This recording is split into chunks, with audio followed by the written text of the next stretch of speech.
if you're not careful, and you no-clip out of reality in the wrong areas, you'll end up in the backrooms, where it's nothing but the stink of old, moist carpet, the madness of mono yellow, the endless background noise of fluorescent lights at maximum humbuzz, and approximately 600 million square miles of randomly segmented empty rooms to be trapped in.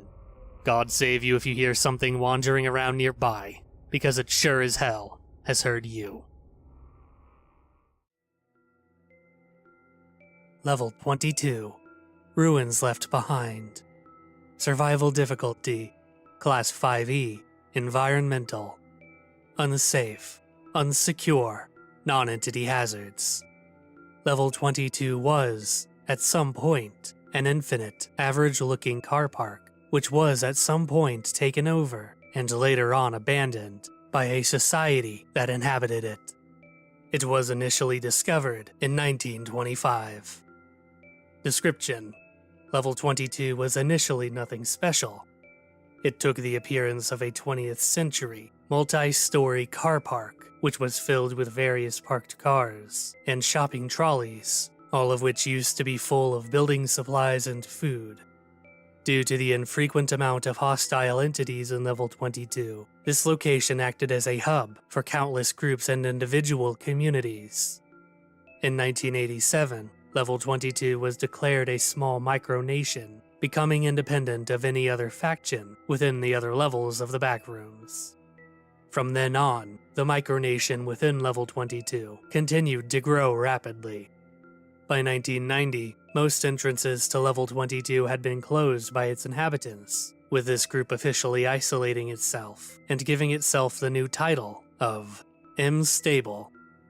Footnote: Documents uncovered from Level 22 have made it apparent that the name for M-Stable was a mixture of the words M-Battle and Stable, the latter being a synonym for car park.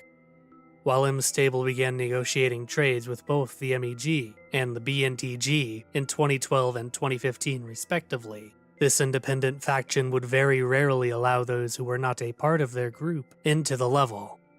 Because of this, very little is known about the faction's members, economy, political structure, or general day-to-day life. From what few studies were done, the community had a rigid caste system that divided inhabitants into families. These different groups would each work on different floors of Level 22. Each group would have a variety of tasks to fulfill, with each one giving a fraction of their total resources produced to the floor above, keeping whatever was left for themselves. While it is unknown who founded M-Stable, it is known that 3 individuals were the flagships of the Empire's creation. They, as well as others, lived on the highest floor of Level 22. Footnote: Whilst not the actual top floor of Level 22, as such a thing exists is currently unconfirmed, it was the highest floor M-Stable ever occupied. Sporting a surprisingly lavish lifestyle given the conditions and environment, they were known to have Wi-Fi, leisurely devices like a pool and football table, and were somehow able to set up functioning electric cookers for meal prepping. For the lower floors, however, life was a lot more difficult. Floors that were around 10 to 15 stories from the top enjoyed easy, albeit boring, lives. All residents on these floors had tents, shacks made of wood or the mined concrete, as well as a select few residents possessing cooking appliances like the ones on the top floor. Those that did not possess cookers lived off the food of others, or fruits and crops, which they periodically harvested. Whilst cookers could have been easily attainable, it is thus far unknown how wanderers in M-Stable obtained crops for the first time. The generally accepted theory is that before M-Stable's collapse, exits to a level in which wanderers could cultivate the plants in existed, which allowed wanderers to form a gateway between levels, which proved to be convenient for farming. This theory also offers a possible suggestion as to what jobs the citizens of M-Stable used to do to make a living in the level, which solidifies the theory's basis even further. At the bottom of M-Stable's empire, below the 16th floor, life was extremely impoverished and hard. Recovered diaries and notes write about how many would flee down even more floors in hopes of going to another level. Information on these lower depths is sparse, with a lot of the info being taken from found diaries or photos. Footnote: excerpts of these diaries and logbooks can be found below. Many of the population would starve at these depths, oftentimes relying on the benevolence of the floors above to be mindful and not take too much food and supplies, as to leave enough for themselves. They barely had any tents or separate homes, resorting to living out in the open in sleeping bags, or frequently without anything at all. This system was inevitably exploited by the higher floors of level 22, demanding more from the lower floors, while also giving less to those above. This led to the need for the third-party trade deals. These deals were ultimately unable to save M-Stable from its collapse, which prompted the majority of its population to leave the level in search of a better life in other levels. While the true reason for the fall of M-Stable is unknown, it's widely accepted that the main reasons were the fault in its societal system and the slow decline of Level 22's structural integrity. Due to all the mining and scavenging of the level's supplies and natural concrete, many of the walls, supporting pillars, ceilings, and floors began to lose stability. All of this culminated into the level's eventual collapse, which has made it so that large parts of the level are either inaccessible by conventional means, or difficult and dangerous to access in the first place. Today, Level 22 resembles an abandoned and destroyed car park. The ground is littered with rubble and girder poles, creating an extremely unsafe walking ground.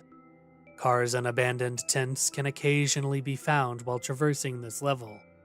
The majority of these cars are rusty and covered in dust, whilst their physical condition is oftentimes severely poor. Most cars are torn to shreds, the only remains of them being only husks of what were once 50s-era cars. The previously mentioned tents are also known to house the corpses of former inhabitants of M-Stable, especially on the lower floors, who weren't able to escape when the level was irreversibly broken. Footnote: one of these tents contained an old film camera, which had inside of it one of the only known images of M-Stable before its collapse.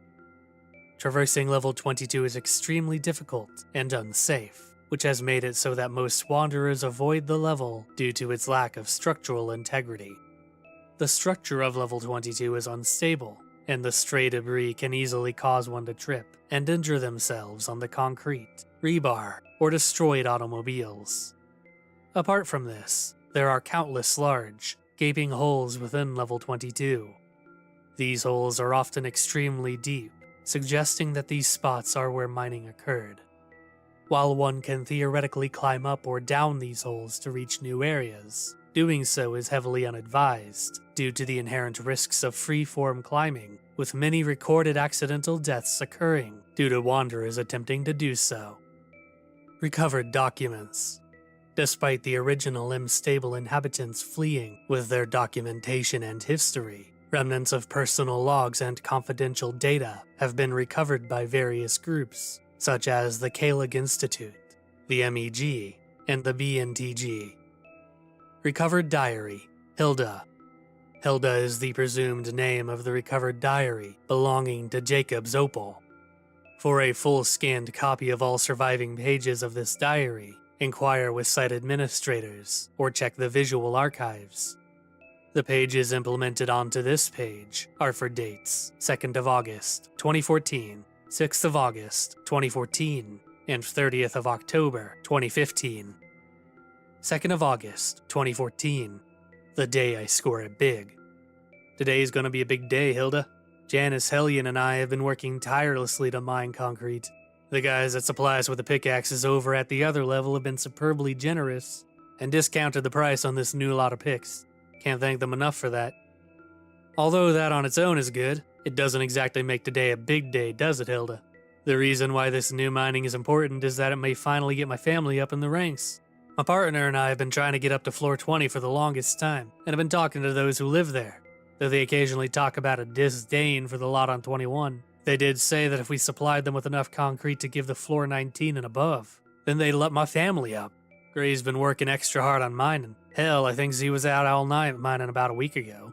But it'll be worth it for her daughter, and I'm sure all of our hard work will pay off. 6th of August, 2014. Build up to our celebration. We're getting close to it now. The past 4 days have been immensely tough. Gray and I have been operating the concrete mines non-stop.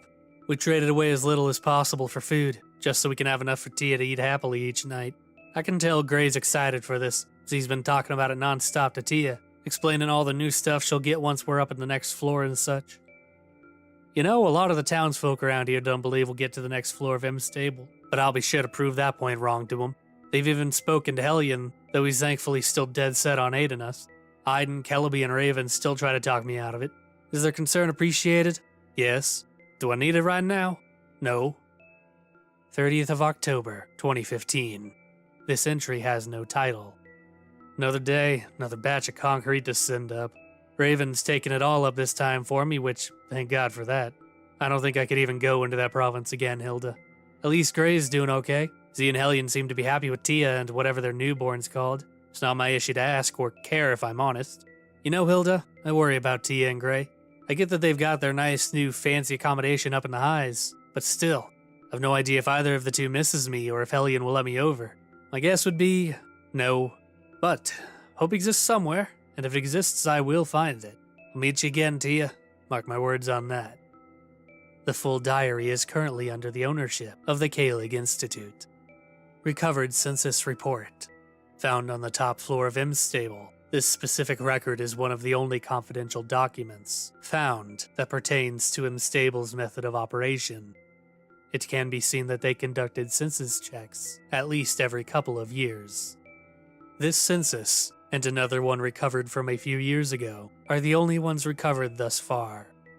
It is unknown exactly by which frequency the censuses were conducted, as the ones that were recovered were taken at vastly different years. Floor 10 Census Report, 1st of July, 2010. Floor count, population count, population difference, material designations, employed/unemployed ratio, discounting children. Floor 1, 18, plus 0, NA, NA. Floor 2, 22, plus 1, leisure item foraging, 22/0. Floor 3, 440, minus 2, appliance foraging, 400/40. Floor 4, 321, plus 12, food cultivation, 310/11. Floor 5, 1002, plus 24, food cultivation, woodcutters, 991/11. Floor 6, 986, minus 12, clothes creation, 900/86. Floor 7, 1212, plus 32, junk scavengers, 1039/173. Floor 8, 232, minus 22, anomalous item scavengers, 231/1. Floor 9, 2140, plus 40, concrete miners, 2001/139. Floor 10, 1876, plus 38, appliance foraging, 1766/110. Floor 11, 560, minus 30, medical scavengers, 560/0. Floor 12, 299, plus 12, clothes creation, 271/28. Floor 13, 1456, plus 47, mechanics, clothes creation, 1300/156. Floor 14, 1231, plus 10, exploration leaders, 1109/212. Floor 15, 2000, minus 12, concrete miners, woodcutters, 1803/197. Floor 16, 145, minus 77, metal scavengers, 143/2. Floor 17, 540, plus 23. Livestock Managers, Food Cultivation, 532/8. Floor 18, 675, minus 40. Food Cultivation, 623/52. Floor 19, 1850, plus 14. Woodcutters, 1743/107. Floor 20, 2100, plus 60. Junk Scavengers, Mechanics, 1899/201. Floor 21, 1234, plus 32. Concrete Miners, 1217/17. Floor 22, 80, minus 220. Clothes Creation, Appliance Scavengers, 44/36. Floor 23, 934, plus 34. Livestock Managers, 930/4. Floor 24, 561, plus 20. Concrete Miners, Exploration Leaders, 521/40. Floor 25, 811, minus 2. Concrete Miners, Woodcutters, 809/2. Floor 26, 1434, plus 40. Food Cultivation, 1011/423. Floor 27, 1999, plus 21. Concrete Miners, Junk Scavengers, 1345/654. Floor 28, 0, minus 1760. NA.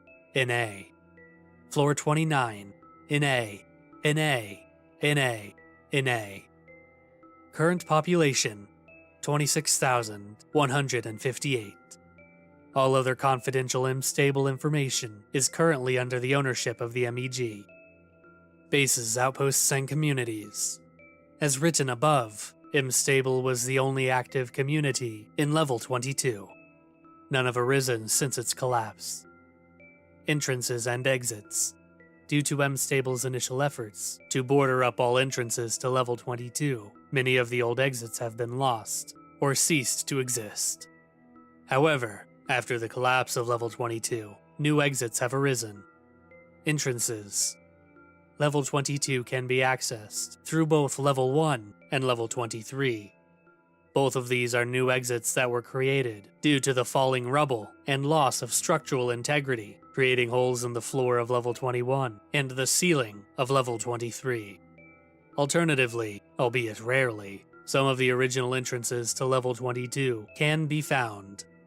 It can be accessed by finding glass doors within Level 1, taking exit ramps off of Level 69, or finding an exit in the center areas inside of Level 172. Exits. Level 22 can be exited by using the previously mentioned entrances to the level from Level 21 and Level 23. No original exits of Level 22 that existed before the collapse have been found. However, successfully no-clipping through cars or debris can lead to Level 817.